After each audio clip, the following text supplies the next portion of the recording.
జాతీయవాద జర్నలిజానికి అసలైన వేదిక నేషనలిస్ట్ హబ్ ని సబ్స్క్రైబ్ చేసుకోండి. నోటిఫికేషన్స్ కోసం బెల్ ఐకాన్ పై క్లిక్ చేయండి. హైదరాబాద్ లోక్సభ సెగ్మెంట్లో 59% ముస్లిం ఓటర్లే ఉన్నారు కాబట్టి అసదుద్దీన్ గెలుపు ఖాయమని అందరూ అంటారు. అదే నిజమని అనుకుంటాం. ప్రతి ఎన్నిక భిన్నమని, గత ఎన్నికతో పోల్చలేమని తెలిసినా హైదరాబాద్ పార్లమెంట్ స్థానం విషయంలో మాత్రం సంప్రదాయ వాదనలకే పెద్దపీట వేస్తాం. ఎప్పటిలాగే ఈసారి ఎన్నికల్లో కూడా కాస్తంత మెజార్టీ తగ్గినా మజ్లిస్ గెలుస్తుంది అని అన్ని సర్వే సంస్థలు ప్రకటించాయి. అందరూ అదే అంచనాను ప్రతివాదన లేకుండా అంగీకరించారు. బీజేపీ గట్టి పోటీ ఇస్తుంది, కానీ గెలిచే ఛాన్సే లేదనేవారు చాలామంది. అంటే 1984 నుంచి భూమి బద్దలయ్యే వరకు మజ్లిస్ మాత్రమే గెలుస్తుందా అని ఎవరూ ప్రశ్న వేసుకోరు. డెమోగ్రాఫిక్ అడ్వాంటేజ్తో సంబంధం లేకుండా కొన్నిసార్లు గెలుపు సాధ్యం కావచ్చు కదా అని అనుకోరు. హైదరాబాద్ లోక్సభకు ఇటీవల జరిగిన ఎన్నికలు చాలా ప్రత్యేకమైనవి. 2004 నుంచి 2019 వరకు ఎప్పుడూ 2 లక్షల ఓటర్లు ఏకమొత్తంలో పెరగలేదు. ఈసారి పోలింగ్లో 2 లక్షల ఓట్లు పెరిగాయి. వీరిలో 1,03,000 మంది యువ ఓటర్లు ఉన్నారని కూడా లెక్కలు చెప్తూ ఉన్నాయి. అంతేకాదు, హైదరాబాద్ పార్లమెంటు పరిధిలో బీఆర్ఎస్, కాంగ్రెస్ ఓటర్లంతా బీజేపీ వైపు మొగ్గు చూపారని స్థానిక నేతలు ఇప్పటికే ప్రకటించారు. ఇందులో ముస్లిం ఓటర్లు మినహాయింపు కావచ్చేమో. అంతో ఇంతో కాంగ్రెస్కు ఓటేసేవారు, పథకాల కారణంగా బీజేపీకి ఓటేసే బీఆర్ఎస్ ఓటర్లంతా మొన్న జరిగిన ఎన్నికల్లో భిన్నంగా ఆలోచించినట్లు అర్థమవుతోంది. ముందు పెరిగిన ఓట్ల సంగతి ఏందో చూద్దాం. హైదరాబాద్ లోక్సభ సెగ్మెంటుకు 2004లో జరిగిన ఎన్నికల్లో పోలైన ఓట్ల సంఖ్య 9,86,000, 2009లో 7,31,000, 2014లో 9,71,000, 2019లో 8,77,000 ఓట్లు పోలవ్వగా 2024లో 10,74,000 ఓట్లు పోలయ్యాయి. పోలైన ఓట్ల సంఖ్యలో హెచ్చుతగ్గులు నమోదవుతున్న కొద్దీ అసదుద్దీన్ ఓవైసీ మెజార్టీ పెరుగుతూ వచ్చింది. 1999లో కేవలం 60,821 ఓట్ల మెజార్టీతో మజ్లిస్ గట్టెక్కింది. హైదరాబాద్ పార్లమెంట్ స్థానానికి జరిగిన అన్ని ఎన్నికల్లో, ముఖ్యంగా 1984లో మజ్లిస్ పార్టీ బరిలోకి దిగిన తర్వాత ఏనాడు ఆ పార్టీ 1,00,000 మెజార్టీ అయితే దాటలేదు. 2004లో తొలిసారి 1,145,000 ఓట్ల మెజార్టీ సాధించింది. పోలింగ్ శాతం పెరగడం అనేది మజ్లిస్కు అనుకూలించింది.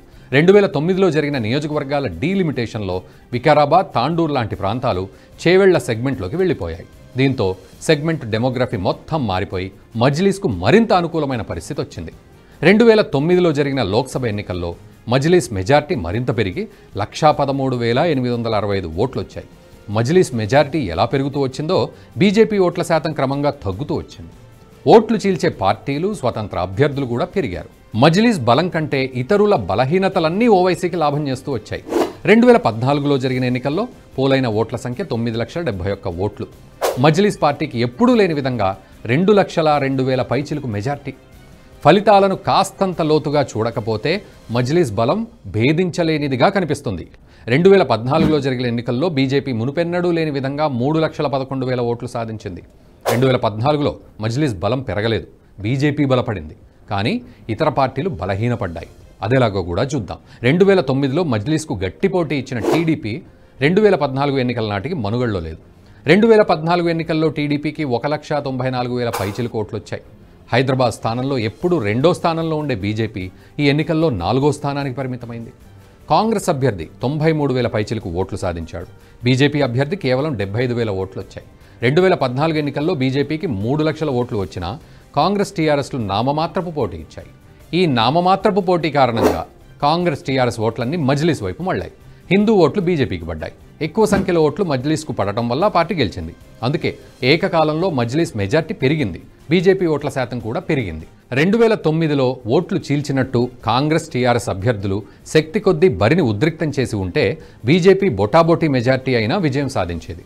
కానీ ఈ 2 ప్రాంతీయ పార్టీలు మజ్లిస్తో లోపాయికారి ఒప్పందం చేసుకున్న మూలంగా ఓటమి తప్పలేదు. 2019 పోలింగ్ శాతం భారీగానే తగ్గింది. 8,77,000 ఓట్లు పోలయ్యాయి. ఈ ఎన్నికల్లో మజ్లిస్ పార్టీకి మెజార్టీ భారీగా పెరిగి 2,82,000 చేరింది. ఇంతలా మెజార్టీ పెరగడానికి కారణం మజ్లిస్ బలం పెరగడం వల్ల కాదు. ఈ ఎన్నికల్లో బీజేపీ సహా అన్ని పార్టీలు గరిష్టంగా డీలా పడ్డాయి. స్వతంత్ర అభ్యర్థులు కూడా బరిలో లేరు. 2019 ఎన్నిక ద్విముఖ పోరు కూడా కాదు, మజ్లిస్ పార్టీ విజయం కోసం జరిగిన ఎన్నికగా మారింది. 2014లో 32% ఓట్లు సాధించిన బీజేపీ 19లో మాత్రం 26% ఓట్లతో సరిదిపెట్టుకుంది. 76,000 ఓట్లు కోల్పోయింది. బీఆర్ఎస్, కాంగ్రెస్ పార్టీలకు కలిపి 1,13,000 ఓట్లు వచ్చాయి. అన్ని పార్టీలకు పోలైన ఓట్లను లెక్కించినప్పుడు ఎక్కువ ఓట్లు బీజేపీకే వచ్చాయి కాబట్టి కమలం పార్టీ 2వ స్థానంలో ఉంది. కానీ మజ్లిస్ పార్టీకి ఎక్కడా పోటీ ఇవ్వలేదని నిశితంగా గమనిస్తే తెలుస్తోంది.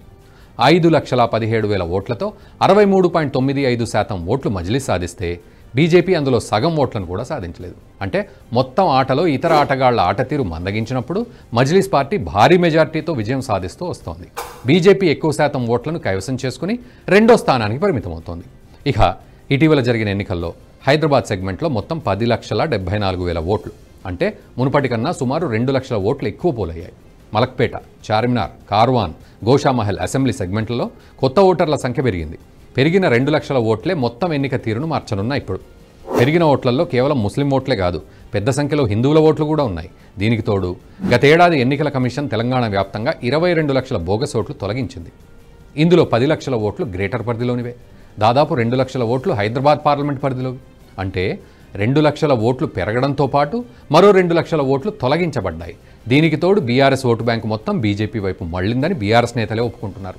హైదరాబాద్ పార్లమెంట్ పరిధిలోని 7 అసెంబ్లీ సెగ్మెంట్లలో 6 బీజేపీకి 1,40,000 ఓట్లు వచ్చాయి.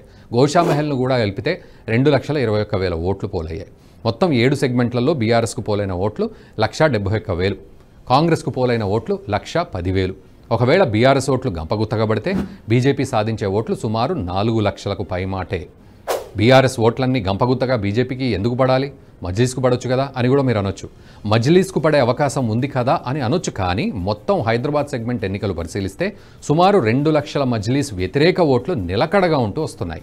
ఈ తటస్థ ఓటుతో పాటు బీఆర్ఎస్ ఓటు బీజేపీకి తర్జుమా అయితే బీజేపీ అవకాశాలు మెరుగ్గా ఉంటాయి. అంతేకాదు హైదరాబాద్ లోక్సభ పరిధిలోని 7 సెగ్మెంట్లలో 6 భారీగా మజ్లిస్ ఓట్లు తగ్గాయి. సుమారు 75,000 ఓట్ల కోతపడింది. ఈ కారణంగానే యాకత్పురాలో బోటాబోటి మెజార్టీతో గట్టెక్కింది. మిగతా స్థానాల్లో బీజేపీ తన సత్తా చాటింది.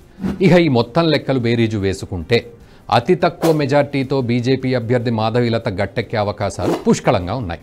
ఈ వీడియో మీకు నచ్చినట్టయితే లైక్ చేయండి, 10 మందికి షేర్ చేయండి. అలాగే కామెంట్ల రూపంలో మీ అభిప్రాయాలను మాతో పంచుకోండి. Nationalist hub group of channels ను సబ్స్క్రైబ్ చేసుకుని తెలుగునాట జాతీయవాద జర్నలిజాన్ని ప్రోత్సహించండి. ఈ వీడియో కింద ఉన్న బెల్ ఐకాన్ పై క్లిక్ చేయడం మర్చిపోవద్దు.